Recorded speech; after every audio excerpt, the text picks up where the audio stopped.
미망인이 되죠. 그 형수와 혼인하여 형의 가문을 있게 하는 그런 제도입니다. 신명기 25장 5절과 6절 말씀에 보니까 형제들이 함께 살다가 그 가운데 한 사람이 아들이 없이 죽었을 때에 그 죽은 사람의 아내는 딴 집안의 남자와 결혼하지 못합니다. 남편의 형제 한 사람이 그 여자에게 가서 그 여자를 아내로 맞아 그의 남편의 형제된 의무를 다해야 합니다. 6절. 그래서 그 여자가 낳은 첫 아들은 죽은 형제의 이름을 이어받게 하여 이스라엘 가운데서 그 이름이 끊어지지 않게 해야 합니다. 아멘. 이 계대 결혼의 이 제도를 제정하신 목적은 이스라엘 지파의 기업이 타인에게 넘어가는 것을 방지하고 땅이 없어지면은 이제 종이 되고 노예가 되죠. 그걸 방지하고 죽은 형의 이름이 끊어지지 않게 보호하며 그리고 무엇보다 홀로 남은 여인의 생계를 보장하기 위함이었습니다. 그런데 오늘 본문에 부활을 믿지 않고 또 예수님을 향해서도 반감을 가진 이 사두개파 사람들이 이 신명기 25장의 계대 결혼에 관한 질문으로 사실은 매우 극단적인 가정을 막 해가지고 이런 질문으로 예수님을 공경에 빠뜨리려고 했습니다. 7 형제가 한 여자와 차례로 결혼을 했다라는 거죠. 계대 결혼을 했다는 거죠. 제일 큰 형님이 죽었어요. 그 형수가 남아있으니까 그 동생 둘째 아들이 결혼을 하고 또 둘째도 죽고 셋째가 결혼을 하고 7 아들이 다 죽고 한 여인과 이제 결혼하게 된 거죠. 그러면 부활 때는 이 여자는 누구의 아내라는 거냐는 거죠. 도대체 이 여자의 남편은 7 그 형제 중에 부활할 때는 누가 이 여인의 남편이 되냐. 그야말로 극단적인 가정을 한 이후에 한 질문이었습니다. 오늘 본문은 이 질문에 대한 사실은 이 예수님을 향한 공격이죠. 그것에 대한 예수님의 대답입니다. 예수님은 이들의 그 질문의 의도도 불순하지만 우선 그들의 무지에 대해서 말씀하십니다. 병행 본문인 마태복음 22장 29절 말씀해 보니까 너희는 성경도 모르고 하나님의 능력도 모르기 때문에 잘못 생각하고 있다. 분명히 말씀하십니다. 그리고 예수님은 이제 이 세상과 하나님 나라가 어떻게 다른지 또 부활에 대해서 부활 신앙에 대해서 말씀하고 있습니다. 사실 질문 같지도 않은 질문이라서 굳이 그 질문에 대한 대답이라기보다는 이들이 무지와 이들이 하나님에 대한 능력도 모르고 있고 부활도 인정하지 않는, 그래서 오히려 이것을 계기로 예수님은 이 세상 나라와 하나님의 나라 그리고 부활 그 영원한 나라에 대해서 말씀하시고, 그러므로 지금 여기서 우리는 이 세상에 속해 있지만 다만 이 세상의 아들 딸이 아니요 오늘 본문에 보니까 부활의 자녀다, 하나님의 자녀라고 말하는데 우리가 어떻게 살아야 될지에 대해서 말씀하시는 거죠. 그것을 함께 상고해 보고자 합니다. 오늘 예수님이 하신 첫 번째 말씀은 뭐냐면 이 세상의 자녀들과 하나님의 자녀, 부활의 자녀들은 다르다라고 말씀하시죠. 우리 34절에 보니까 예수께서 그들에게 말씀하셨다. 이 세상 사람들은 장가도 가고 시집도 가지만 35절 저 세상과 죽은 사람들 가운데서 살아나는 부활에 참여할 자격을 얻은 사람은 장가도 가고 시집도 가지 않는다. 36절 우리 같이 읽을까요? 그들은 천사와 같아서 더 이상 죽지도 않는다. 그들은 부활의 자녀들이므로 하나님의 자녀들이다. 아멘. 그들은 부활의 자녀들이므로 하나님의 자녀들이다 말씀하십니다. 이 세상 사람들은 장가도 가고 시집도 갑니다. 근데 더 이상 이제 그러면 부활의 날에는 누구의 남편이 되고 누구의 아내가 되냐 물어봤는데 부활의 날에는 그런 거 없고 그런 관계도 더 이상 아니다. 천국에서는 이 땅에 하듯이 그런 결혼이라든지 가족관계가 더 이상 필요하지 않고 이어지지 않는다라고 말씀하시죠.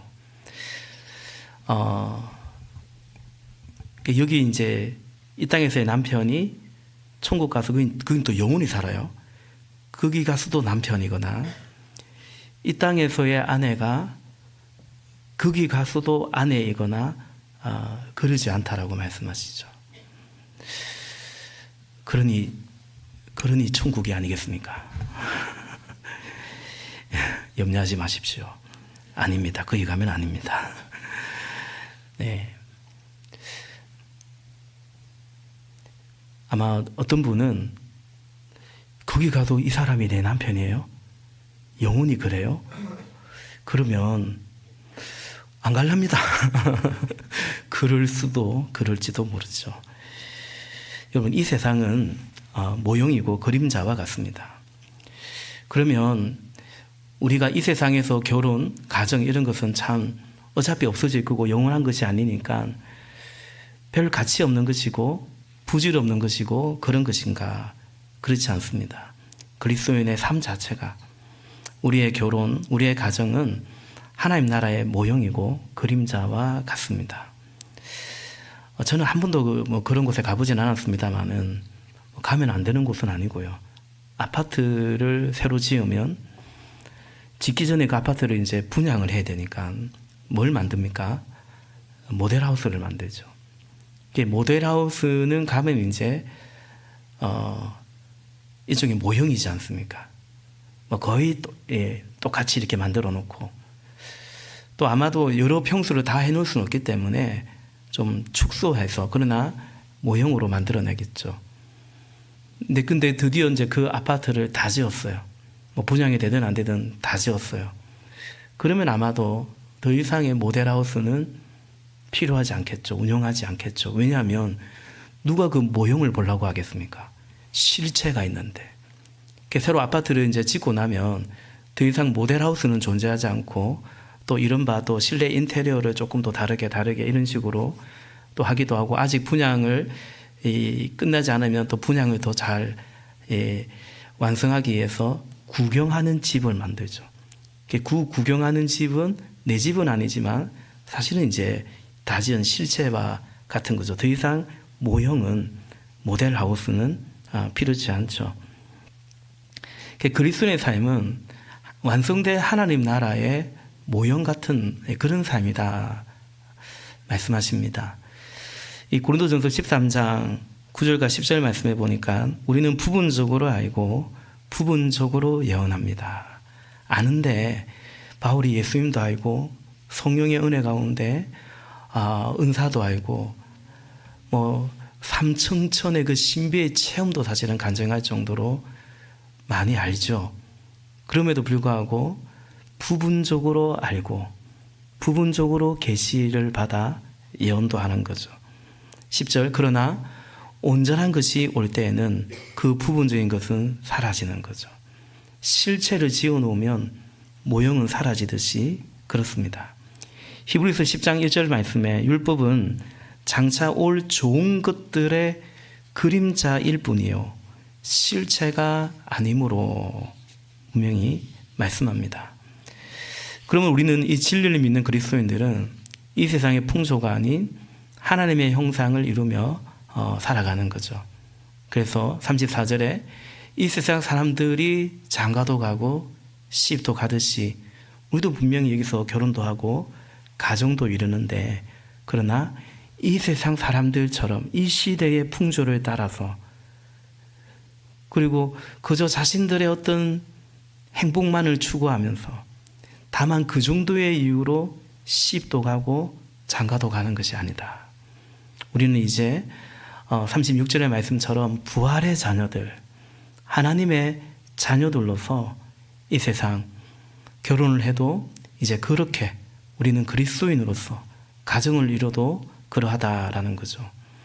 이 땅에서의 오늘 어버이 주일이기도 한데요. 이 땅에서의 결혼, 이 땅에서의 가정, 가족 관계는 바로 이 완성된 그 나라의 생명의 유업을 이어가는 그 역할, 그 사명을 이루고자 사실은 존재한다. 사실은 그렇습니다, 여러분. 베드로전서 3장 7절 말씀해 보니까 남편 된 여러분은 아내를 잘 이해하며 함께 살아가십시오. 아내는 더 연약한 그릇이며, 남편도 연약한 그릇이라는 거죠. 아내는 더 연약한 그릇이며 은혜로 주시는 영원한 생명을 함께 누릴 반려자로 알고 소중하게 여기십시오. 그러니까 내 아내는 어떤 사람이에요? 은혜로 주시는 영원한 생명을 함께 누릴 반려자라는 거죠. 그 길을 향해서 같이 가는 반려자라는 거죠. 원래 이제 부부 사이에 반려자라는 표현을 오늘 이 현대인의 성경의 번역처럼 쓰는 건데, 요즘은 다 이제 강아지나 이런 데 다 반려를 써서 원래는 같이 이제 걷는 거죠. 같이 그 길을 가는 거죠. 그러므로 여러분, 우리는 이 생명의 유업을 함께 이어받을 그것을 위한 돕는 배필로서 하나님은 오늘 우리 목사님 간증한 것처럼 결혼도 하게 하시고, 또 우리가 지훈이 유아 세례를 준 것처럼 그렇게 자녀를 또 길러가는 거예요. 이게 그러니까 우리가 다른 거 다 했는데 이 생명의 유업을 이어주지 못한다면 정말 하나님께서 우리를 부부로, 가족으로, 가정으로 세우신 그 사명을 우리가 놓쳐버린 거죠. 진짜 해야 될 것을 하지 못하고 만 것입니다. 이 사실을 우리가 잊으면 안 됩니다. 우리 자녀가 뭐가 됐습니까? 얼마나 잘 되고 얼마나 복을 받고 훌륭한 사람이 되었습니까? 그러나 그에게 생명의 유업이 이어지는 바로 그것을 위해서 우리는 이 세상의 사람들처럼 살아가는 것이 아니고 부활의 자녀로, 하나님의 자녀로 살아가는 거다라는 거죠. 오늘 예수님이 하신 두 번째 말씀은 뭐냐면, 하나님은 죽은 자의 하나님이 아니라 산 자의 하나님이다 말씀하세요. 물론 이것도 부활에 관해서 말씀하신 것이기도 합니다. 우리 37절 말씀, 죽은 사람들이 살아난다는 사실은 모세도 가시나무 떨기 이야기가 나오는 대목에서 보여주었는데, 거기서 그는 주님을 아브라함의 하나님, 이삭의 하나님, 야곱의 하나님이라고 부르고 있다. 38절, 하나님은 죽은 사람들의 하나님이 아니라 살아있는 사람들의 하나님이시다. 모든 사람은 하나님과의 관계 속에서 살고 있다. 아멘. 아브라함의 하나님, 이삭의 하나님, 야곱의 하나님, 이 출애굽기 3장에서 하나님께서 모세에게 당신을 계시하면서 하나님이 누가 나를 보냈다고 할까요? 라고 질문했을 때 하나님은 I am who I am, 나는 나다, 나는 스스로 있는데 굳이 설명하자면 나는 아브라함의 하나님, 이삭의 하나님, 야곱의 하나님이라고 하나님이 모세에게 당신을 계시하셨는데, 근데 예수님께서는 하나님은 그렇게 말씀하신 것처럼 하나님은 죽은 자의 하나님이 아니라 산 자의 하나님이라고 말씀을 하시는 거예요. 아브라함에게 하나님은 아브라함의 하나님이죠. 그러니까 아브라함에게는 아브라함의 하나님, 나의 하나님이라고 할 수 있겠죠. 이삭에게 하나님은 내 아버지 아브라함의 하나님인데, 그러나 이삭의 하나님, 나의 하나님이죠. 야곱에게 하나님은 내 할아버지 아브라함의 하나님이고요. 아브라함의 하나님이셨잖아요. 내 아버지 이삭의 하나님이지만 그러나 야곱의 하나님, 나의 하나님인 것입니다. 그러니까 야곱으로 본다면, 만약에 야곱에게 하나님이 그냥 아브라함의 하나님이라면 하나님은 산자의 하나님이 아니죠. 이미 돌아가신, 그죠? 우리 돌아가신 우리 할아버지의 하나님, 할아버지가 믿던 하나님, 죽은 자의 하나님이겠죠. 그때 그분의 하나님인 거죠. 야곱이 그 하나님을 믿는 것이 아니라 야곱의 하나님, 지금 나의 하나님, 내가 살아있듯이 살아계신 하나님을 믿는 거다라는 거죠. 하나님은 죽은 사람들의 하나님이 아니라 살아있는 자의 하나님. 우리 할아버지, 우리 조상의 하나님이셨지만, 그러나 그 조상이 믿었기 때문에 그 믿음으로 그분들과 하나님과의 관계 속에 지금 내가 살아가고 있는 것이 아니라 지금 나의 하나님과의 관계 속에서 살아가고 있다라는 거죠. 그러면서 예수님은 38절 하반부에서 모든 사람은 하나님과의 관계 속에서 살고 있다 말씀하셨어요. 이렇게 적용을 해보고 싶습니다. 조상의 공로로 우리가 하나님 자녀 되는 것이 아니죠. 하나님의 자녀 되면 혈통으로 되는 것이 아닙니다. 부모나 조부모가 믿어서 그래서 나도 하나님의 자녀가 되는 것이 아니고요. 그 또한 그의 하나님을 고백하며 하나님의 자녀여야 된다라는 거죠. 요한복음 1장 12절 13절 제가 개역 교정으로 읽어보겠습니다. 영접하는 자 곧 그 이름을 믿는 자들에게는 하나님의 자녀가 되는 권세를 주셨으니 아멘. 13절 이는 혈통으로나 육정으로나 사람의 뜻으로 나지 아니하고 오직 하나님께로부터 난 자들이니라. 아멘. 육에서 난 것은 육이고 영에서 난 것은 영이에요. 우리의 육신으로 육의 자녀는 넣을 수 있지만 영의 자녀인 하나님의 자녀는 우리가 할 수 있는 게 아니고 하나님께로부터 났다라는 거죠. 우리 생명의 삶에서 같이 보는 이제 PPT 하나 보면요. 혈통에서나 혈통이 뭐예요? 우리는 몇 대째 믿고 있어요. 오태 신앙이에요. 그게 하나님의 자녀가 되는 방법이 아니라는 거죠. 좋은 거죠. 몇 대째 믿고 있는 것은. 믿음의 가정에서 자라고 길러지는 것은 너무 복된 거죠. 그러나 그 혈통이 곧 하나님의 자녀가 되는 건 아니라는 거죠. 육정은 이제 사람의 노력이에요. 사람의 노력. 내가 노력한다고 되는 것도 아니에요. 가끔 이제 예수 믿게 하면 되지요. 믿지 않는 어떤 형제나 자매 어쩌다 사귀고 또 결혼하는데 예수 믿게 하면 되지요. 그게 사람의 육정으로 우리의 노력으로 되는 것이 아니에요. 그 노력은 귀하지만 우리는 하나님의 긍휼을 구하는 거죠. 사람의 뜻으로. 사람의 뜻이라는 건 뭘까요? 오늘 우리가 유아 세례를 줬어요. 이런 게 사람의 뜻이에요. 마음먹으면 할 수 있는 거예요. 세례 줄 수 있고요. 영세 줄 수 있고요. 할례 행할 수 있고요. 그러나 그것이 곧 하나님의 자녀 되는 것은 아니다. 제가 유아 세례 신청하면 부모님들에게 굉장히 그걸 강조하죠. 그러니까 근거 없는 확신을 심어줘서는 안 되기 때문이라는 거죠. 부모의 신앙 고백으로 우리가 하나님의 자녀로 잘 길러가겠습니다. 그리고 하나님께 바치는 마음으로 원래 저희 교단은 이전에는 헌화식을 했거든요. 그게 이제 그런 마음이죠. 유아세례 도전은 그런 부모의 신앙 고백 그와 같은 심정이지 그것이 이 아이의 구원을 영생을 보장한다. 결코 그렇지는 않다라는 거죠. 물론 우리는 그 소망을 가지고 유아 세례를 주고 또 우리가 함께 언약했듯이 그렇게 길러가기를 원하는 거죠. 이건 이제 반대로 말하면 부모가 하나님을 믿지 않았기 때문에 마치 가게 흐르는 저주가 있다 이런 말이 한때 있었죠. 그래서 하나님의 자녀가 못 되는 것도 아니다라는 거죠. 구약에 보면 우상을 숭배하거나 죄를 지으면 그 죄의 형벌이 3대 4대까지 이르겠다고 말씀하시기도 했거든요. 3대 4대까지 이어지면은 삼족을 멸한다는 말처럼 그 가문이 이제 끊어지는 거죠. 근데 그런 율법에 그런 저주가 있다면 예수님께서 그 저주까지도 다 짊어지신 거예요.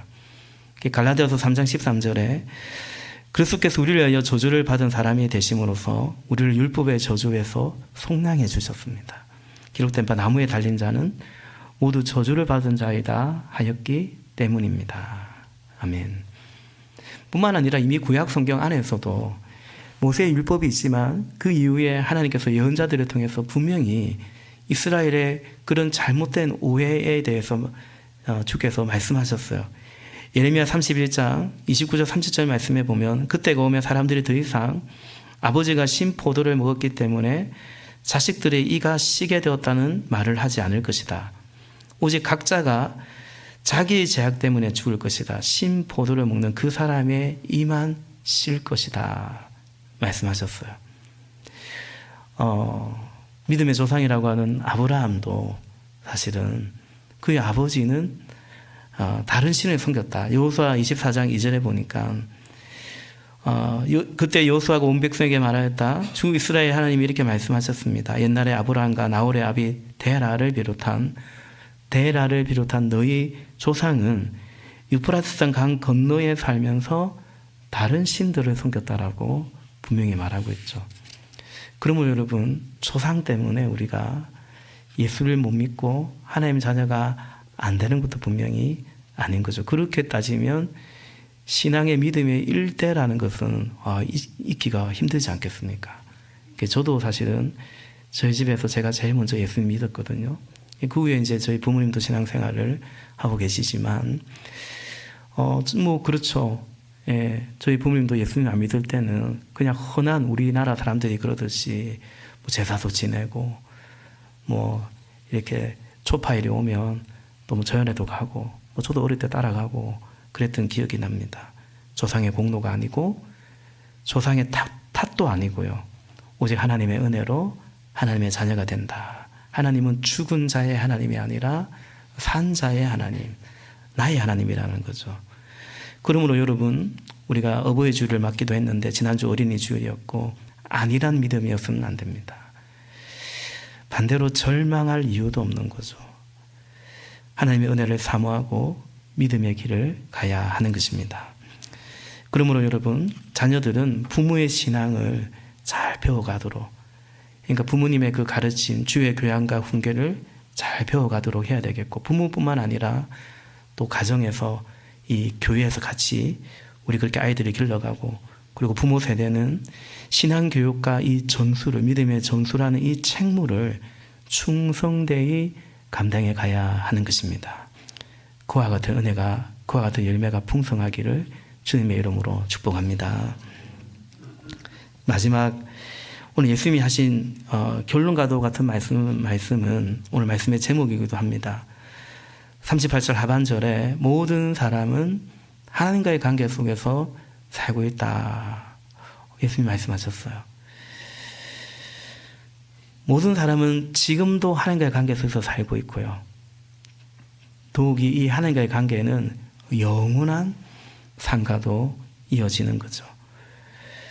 우리를 둘러싼 많은 여러 관계들이 있죠. 인간관계가 있고 물질과의 관계도 있고 여러 가지 관계와 처지와 환경이 있지만, 그래서 그 관계 속에 우리가 살아가는 것 같지만 꼭 그렇지 않습니다. 예수님 말씀처럼 모든 사람은 하나님과의 관계 속에서 살아갑니다. 큰 집이 있고 작은 집이 있죠. 아파트가 있으면 20평 그 정도 평수가 있다면 50평, 60평 다르죠. 사는 게 집이 다르죠. 그 집 따라 살아가는 것 같지만 하나님과의 관계 속에서 살아가고 있다는 거죠.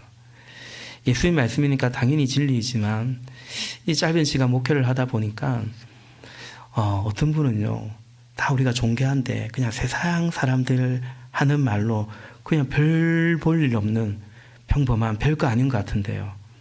그런데 하나님과의 관계 속에 살아가니까 행복하고요, 당당하고요, 자신감이 넘치고요, 그런 걸 보게 돼요. 근데 반대로 세상의 기준으로 보면 잘 배웠고요, 우리나라 학벌을 얼마나 따집니까?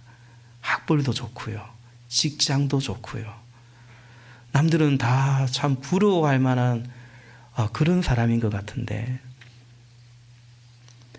근데 너무 열등감이 많고 오히려 자존감이 낮고, 그걸 보게 되죠.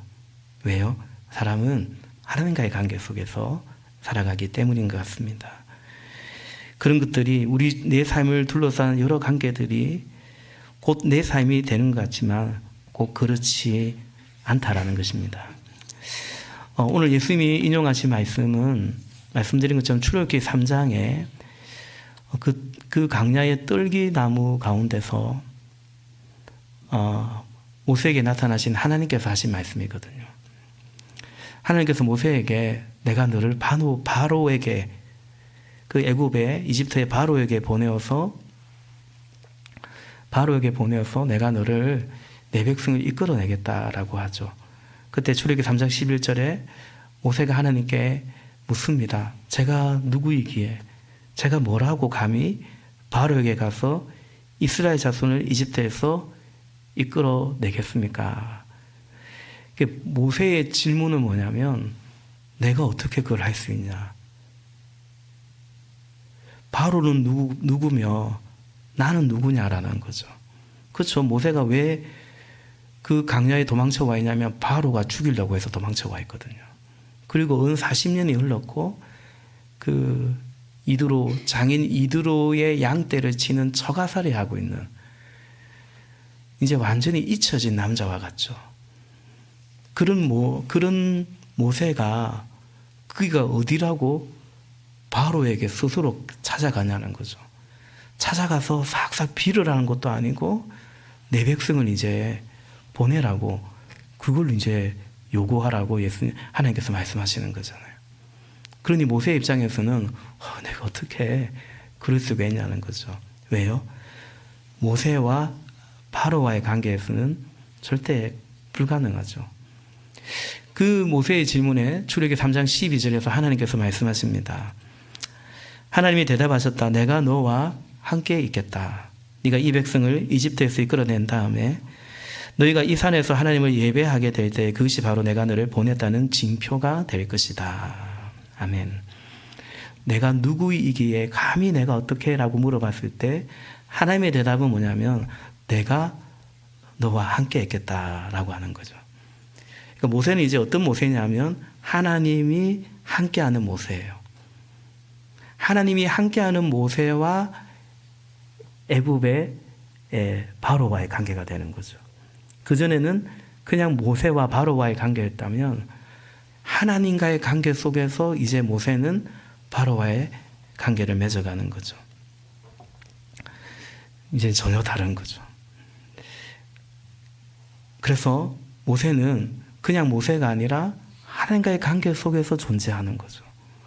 하나님과의 관계 속에서 이집트로 가며 하나님과의 관계 속에서 그는 출애굽의 사명을 감당하며 하나님과의 관계 속에서 백성의 지도자로 하나님의 종으로 주신 사명을 감당했던 것을 보게 됩니다. 여러분, 지금 여기에서도 영원한 하나님의 나라에서도 그래요. 모든 사람은 하나님과의 관계 속에서 살아가고 있다. 그것이 생명이다 말씀하시는 거죠. 말씀을 정리합니다.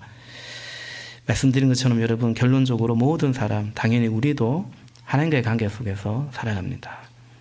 오늘 그것을 돌아보기를 원합니다. 말씀드린 것처럼 내 삶을 둘러싼 많은 관계가 있는데 그 관계 속에 다만 살아가고 있는 것은 아닌지, 하나님과의 관계 속에서 살아가는지,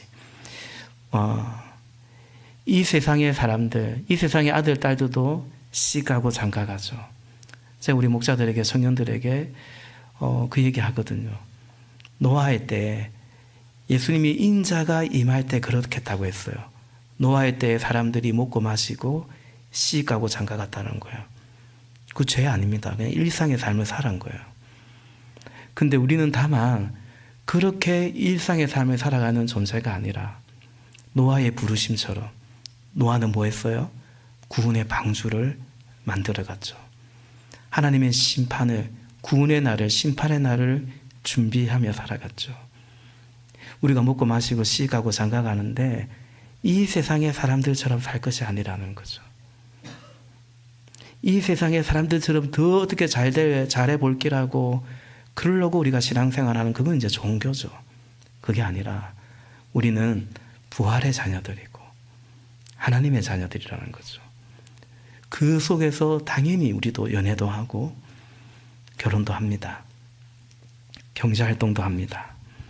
그러나 부활을 믿지 않는 사람들처럼, 그냥 이 땅에 존재하는 사람들처럼 그리 살아가는 것은 아니다.